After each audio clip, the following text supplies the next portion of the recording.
Coming into the draft in 2022, Jordan Davis was that guy. Like, I mean, I'm talking just towering over everybody, 330 if he was an ounce, like just, love it. Love it. Defensive tackle that can get after it, take up the double teams, get after the passer, Oh, we were so excited about him. And first year didn't really get the time of day. Fletcher Cox was still in the building. We understand all of that. Second year came in and had over 40 tackles, 2.5 sacks, and got a little bit more run, which was good to see. And honestly, you kind of saw him develop a little bit, and but there's so much more meat on the bone left for a guy like Jordan Davis, and so you're really hoping for some really positive things. And we have to ask the question: he's a former first-round draft pick, 13th overall to the Eagles back in the day out of Georgia, and is this a make or break year for him? Because you saw what happened in year one. Yes, he kind of let the rookies get over themselves and kind of be able to come into play. But the last 2 years for PFF, there's a lot left of meat on the bone here. So a 70.0 PFF overall grade for this last year in 2023, 62.2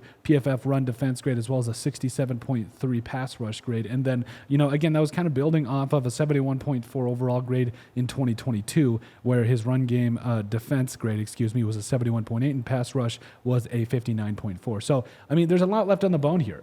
You're talking about a guy that had 8 hurries and 8 total pressures in his rookie season, and then came back, got a little bit more run at it, 18 pressures, as well as 13 hurries, a couple of sacks, 2.5 sacks, and a quarterback hit. So, I mean, there is talent here. Really what it does come down to is he going to take that leap in year 3. I'm talking at least 5 sacks, hopefully at least 5 sacks, and there's no reason why he can't do it. Him and Jalen Carter, who had 6 sacks in his rookie year, this could be a defensive line that feeds families, or defensive tackle room, that feeds families for a long time, and I'm so excited about it.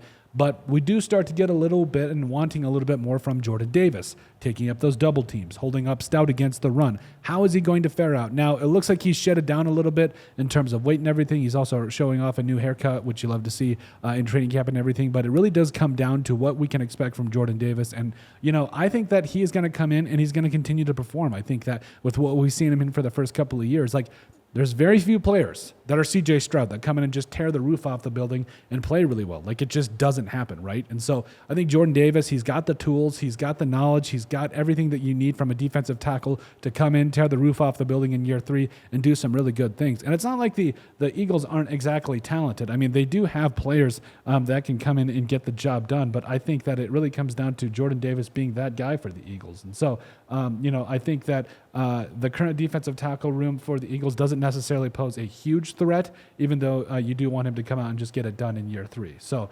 again, I think that you got to exercise a little bit of patience, especially with a guy like Davis, who's kind of coming in and he's that big guy in the middle that you want to take over and all that stuff. But he's going to be a stud. I think in year 3, it's going to all come together. We're going to be good. We saw growth over his first 2 seasons, and it's just about continuing to grow as a defensive tackle for the Eagles. But let us know what you guys think. Make sure you guys like and comment down below, and we'll see you on the next video.